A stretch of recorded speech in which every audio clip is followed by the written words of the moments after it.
Captain Pike just got a full ship back. Dinosaurs showed up in the trailer. And somehow the most talked about episode of the season involves felt puppets. Strange New Worlds is back. And Season 4 might be the strangest run this show has ever done. Today I want to walk through what this season is actually doing differently, why that's a smart move given where this show sits in Star Trek history, and where I think it stumbles. Let's get into it. Quick housekeeping before we dive in. Season 4 premiered on Paramount Plus on July 23, 2026, and it's rolling out weekly, one episode every Thursday, wrapping up on September 24th. 10 episodes total. This is also the second to last season of the show. Paramount already confirmed a fifth and final season, which is going to be shorter, only 6 episodes. So everything happening in Season 4 is quietly setting up an ending. Keep that in mind because it explains a lot of the choices this season makes. Let's talk structure first because this is the biggest shift. The first 3 seasons of Strange New Worlds, even though they only ran 10 episodes each, still leaned on ongoing threats. Season 2 had the build-up to the Gorn conflict. Season 3 had the Vesda, this ancient parasitic species that took over Captain Batel and forced Pike to watch the person he loved sacrifice herself just to keep the threat contained. That was the big emotional gut punch closing out Season 3. Season 4 throws almost all of that out. There's no returning villain stitching the episodes together. Instead, this season goes fully episodic, closer to how Star Trek worked back in the 60s, where every week was basically a stand-alone story with the same cast. And honestly, given where this show sits on the timeline, that's probably the right call. Here's why. Strange New Worlds takes place right before the original series, right before James Kirk takes command of the Enterprise. We already know how a lot of these character arcs eventually turn out, at least in broad strokes. So building a season around one giant looming threat risks feeling redundant after doing that same trick 3 seasons in a row. Going episodic lets the show breathe, try new genres, and put the characters first instead of the plot. And this season really commits to that genre-hopping idea. The premiere, called Valles Marineris, sends Una, Ortegas, and Lon to a volcanic, prehistoric-feeling planet, and yes, there are actual dinosaurs involved. One of the dinosaur puppets used in that episode was reportedly built using the original Jurassic Park puppetry equipment, which is a fun little detail for anyone who grew up loving practical effects over CGI. Then you've got an episode that drops the crew into a black and white film noir world. Another one traps them on a haunted, missing Starfleet vessel. And then there's the one everyone's been talking about since the trailer dropped, the puppet episode. Jim Henson's Creature Shop actually built physical puppet versions of the entire main cast for a full episode. Not a dream sequence, not a 15-second gag. A whole episode told through puppetry. That's an incredibly bold swing for a Star Trek show.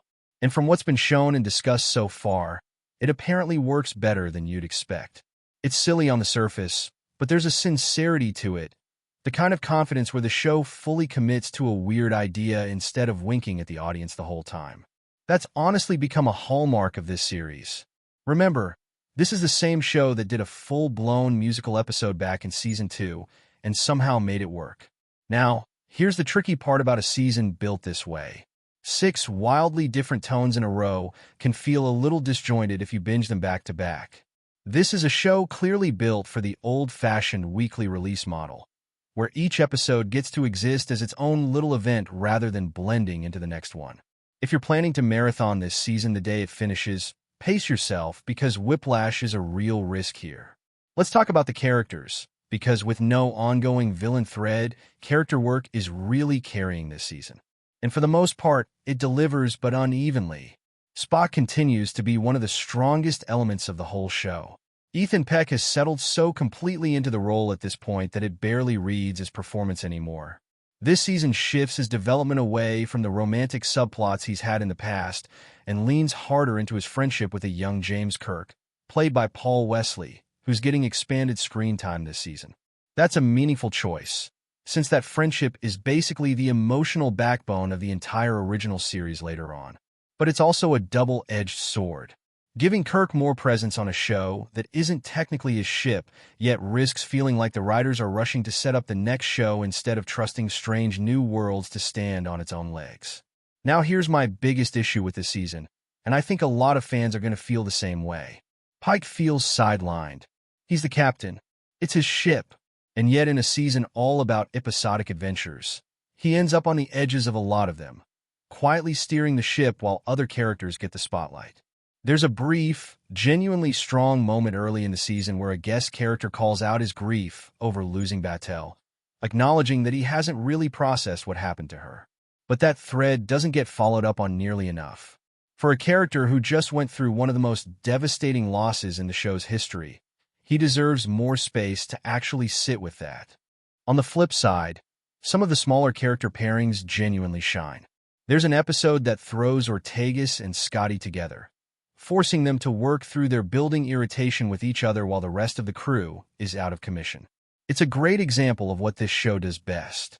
Take two personalities that don't naturally mesh, trap them together, and let the friction turn into something real.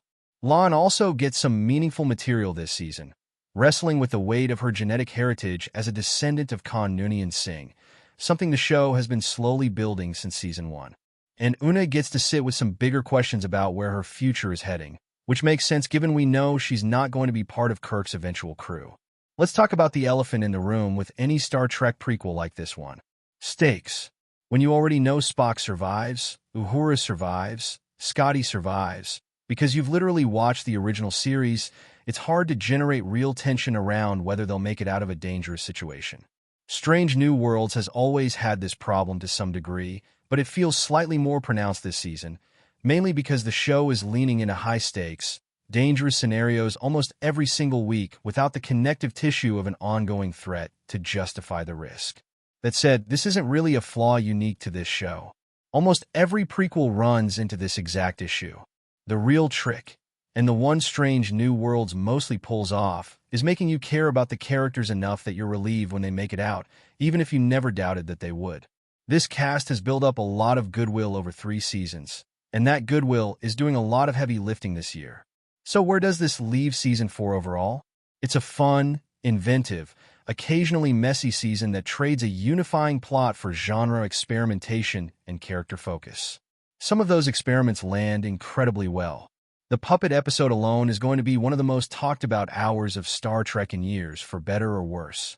Some threads, especially anything involving Pike's unresolved grief, feel like they needed more room to breathe. And with only 6 episodes left after this season, in that shortened final run, there's a real question hanging over everything. How do you give a proper ending to characters like Pike, Una, Ortegas, Pelia, and Lon, characters who we know from the original timeline don't end up serving under Kirk, without breaking canon in the process? Season 4 doesn't fully answer that question yet, but it's clearly laying groundwork for it. If I had to guess, the back half of this season is where a lot of that Pike-focused material finally shows up. The setup is there. The grief over Batel hasn't been resolved. His command is quietly being put in the background this season. That kind of narrative patience usually pays off eventually, and with only 1 season left after this, the show doesn't really have the luxury of waiting much longer. That's my full breakdown of Star Trek Strange New Worlds Season 4.